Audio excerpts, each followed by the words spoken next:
All right, so this is where I'm at after unboxing everything. I just kind of threw all the books on to, clear some space and get rid of the cardboard boxes as quickly as possible. So there isn't really any order right now. I put the books away sort of by size to make the boxes a little more even. So, you can see a lot of my new directions here, and a lot of the penguins are up there, and some of the chunky dalkies are up there. Just by size made sense to me. And for a brief minute, I thought about leaving them like this. Maybe it would be kind of fun and create interesting connections between titles that are next to each other that otherwise wouldn't be. I thought that could be kind of cool, but almost immediately when I was looking for a book to read, I realized I had no idea where it was, and that's got to be fixed. I'm gonna put all these away in order. I have to figure out what that order is, but that's gonna be my task over the next few days, weeks maybe. I'll take my time. I got 3 of the tall IKEA Billy shelves with the extender shelves at the top. And these go almost all the way to the ceiling, which is really nice. But that wasn't enough space. I have 2 of these library carts that are full of books. So I think I'll have to get another Billy shelf, and I can comfortably fit one more in here on another wall. But if it gets much more than that, I'll have to get creative with it. I managed to read just 4 books in February.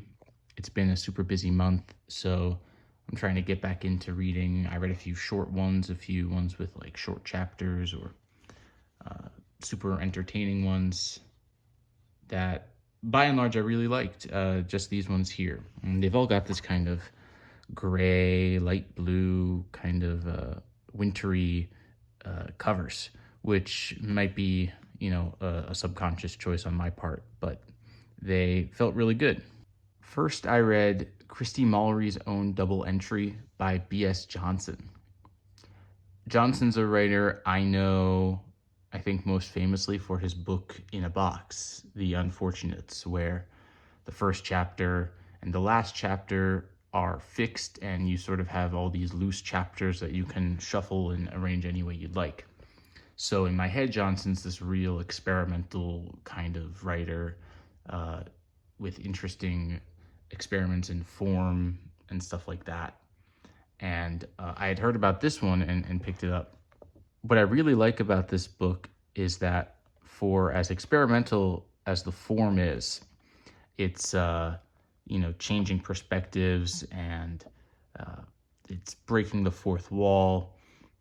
Jansson really has an interest in interrupting the reading process.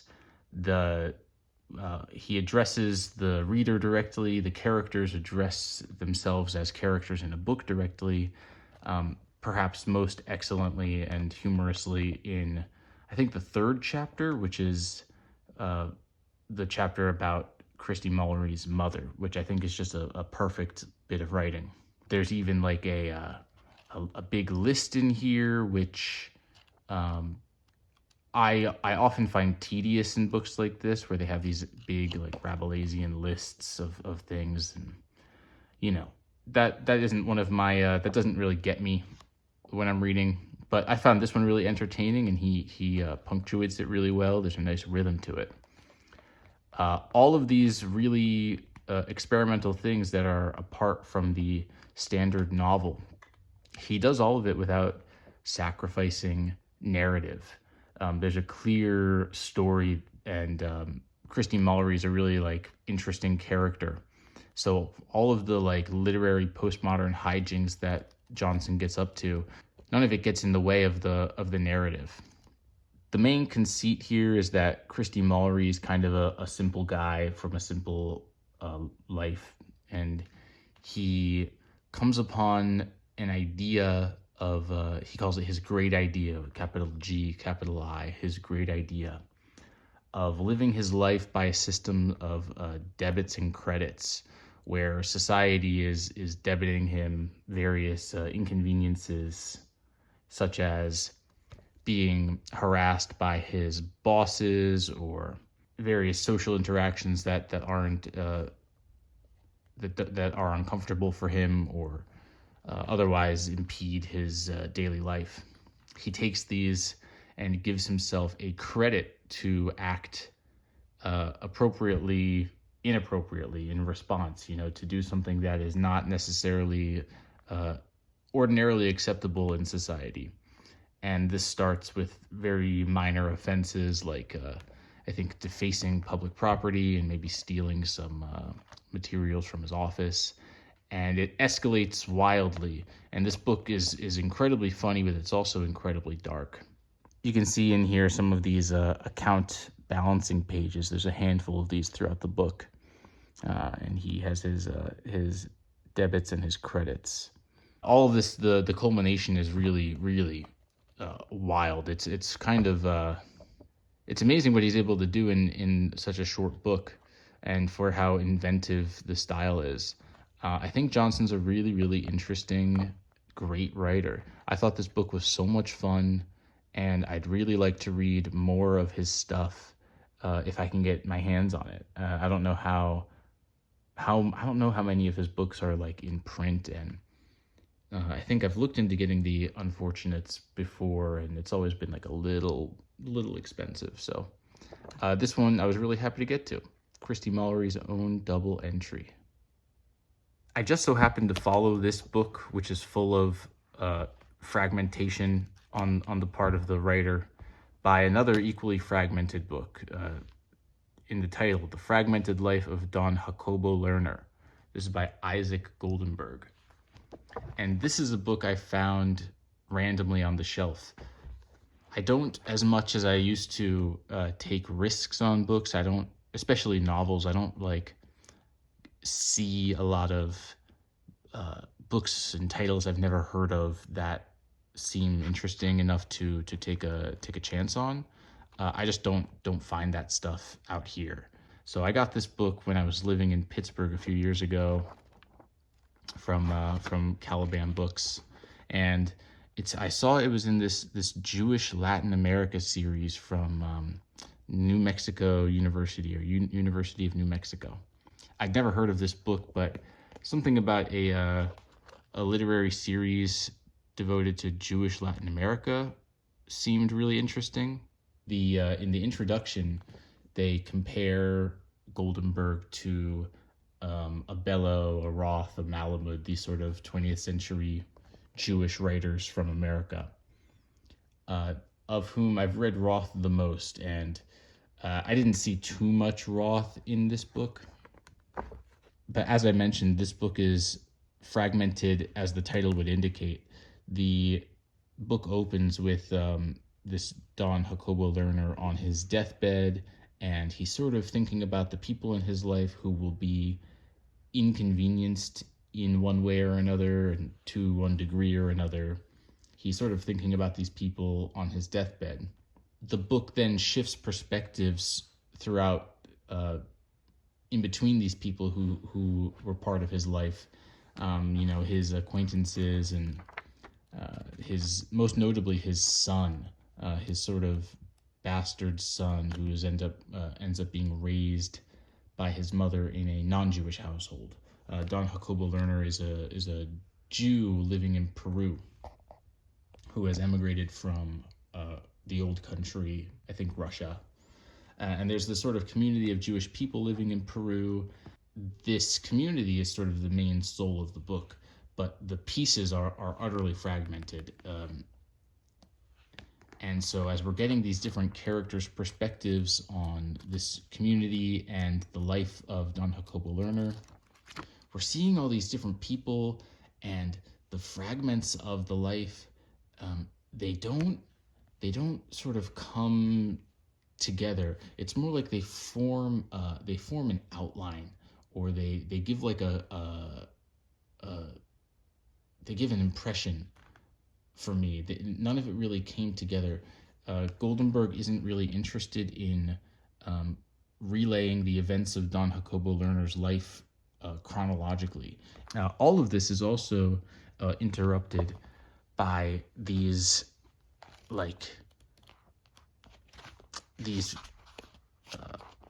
extracts from like a community newsletter, the Jewish Soul community newsletter. And these are things like advertisements and fundraisings and announcements of marriage and stuff like that.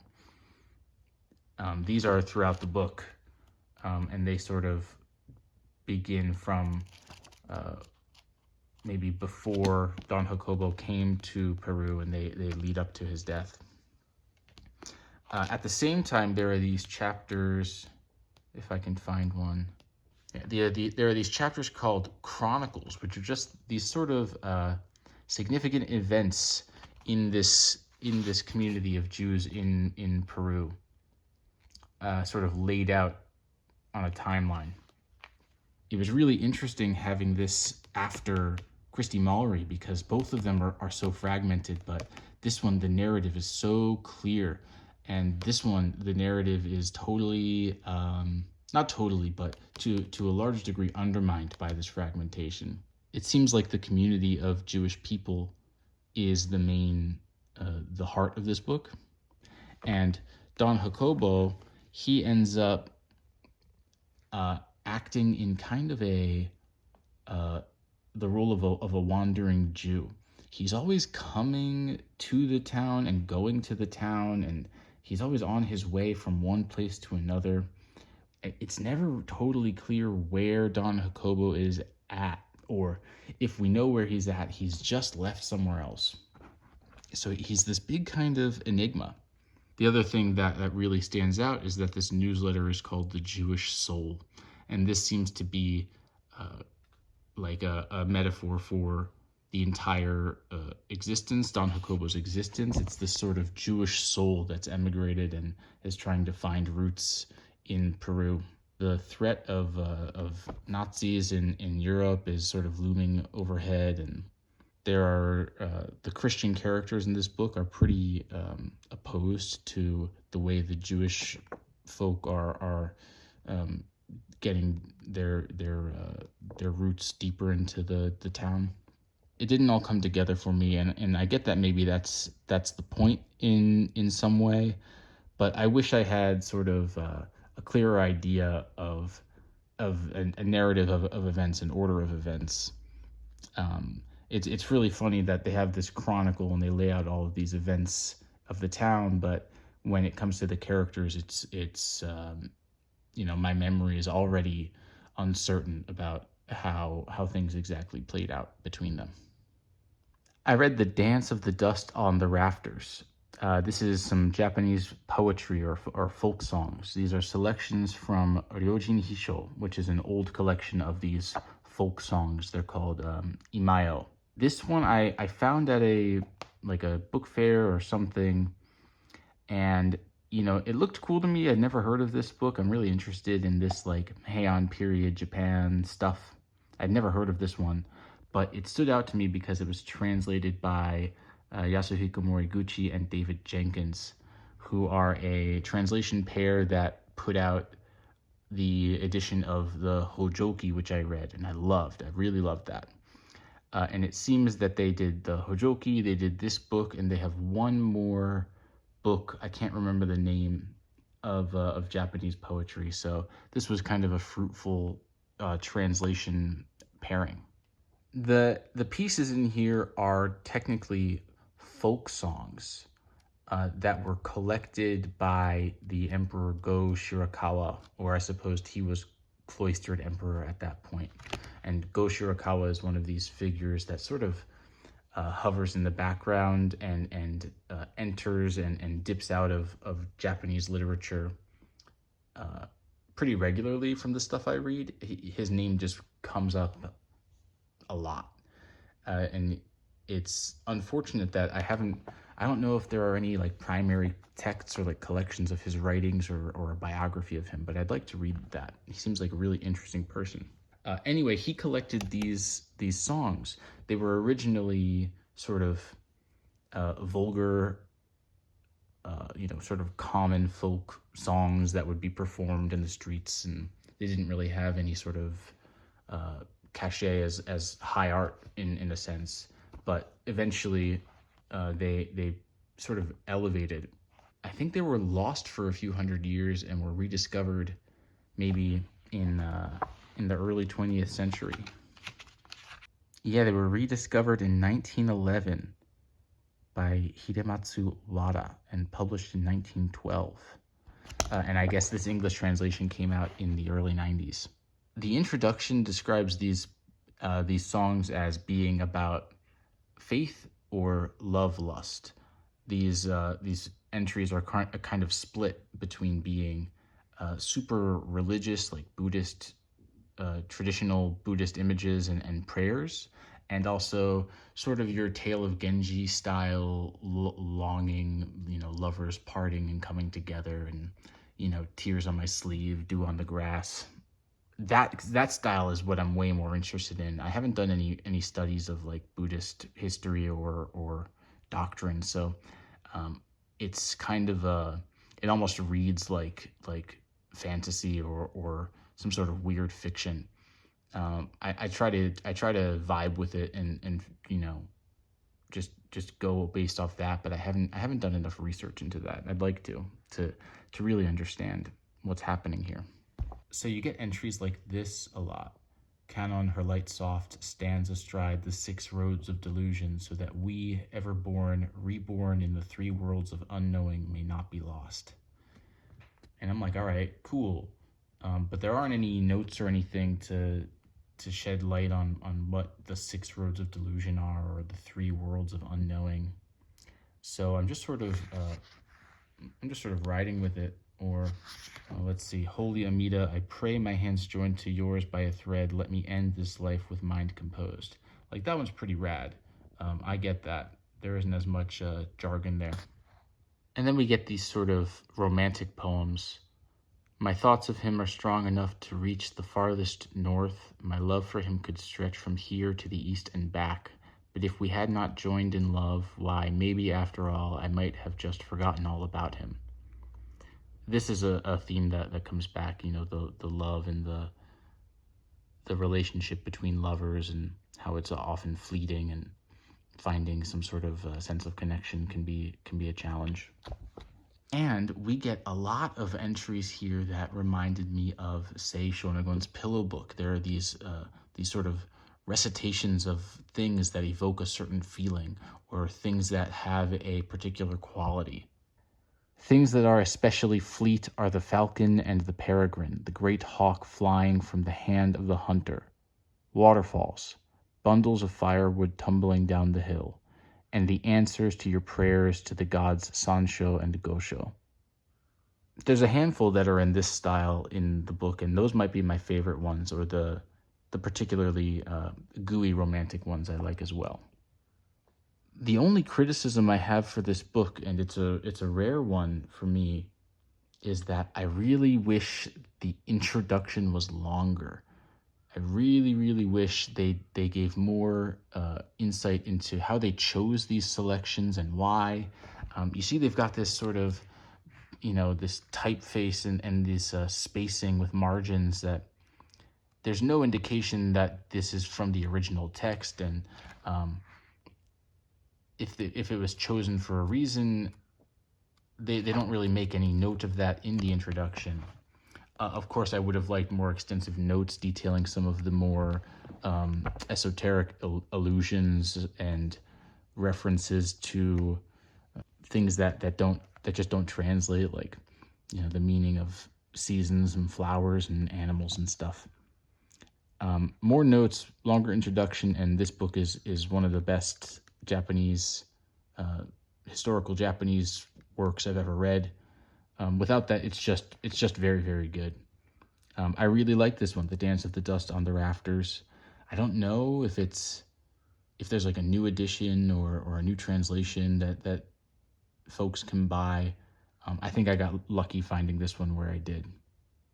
The last book I read in February was Traveling Light by Tove Jansson, who is famous for her Moomin books and whose later works and more adult-oriented fiction has, I think, been like steadily being republished by NYRB.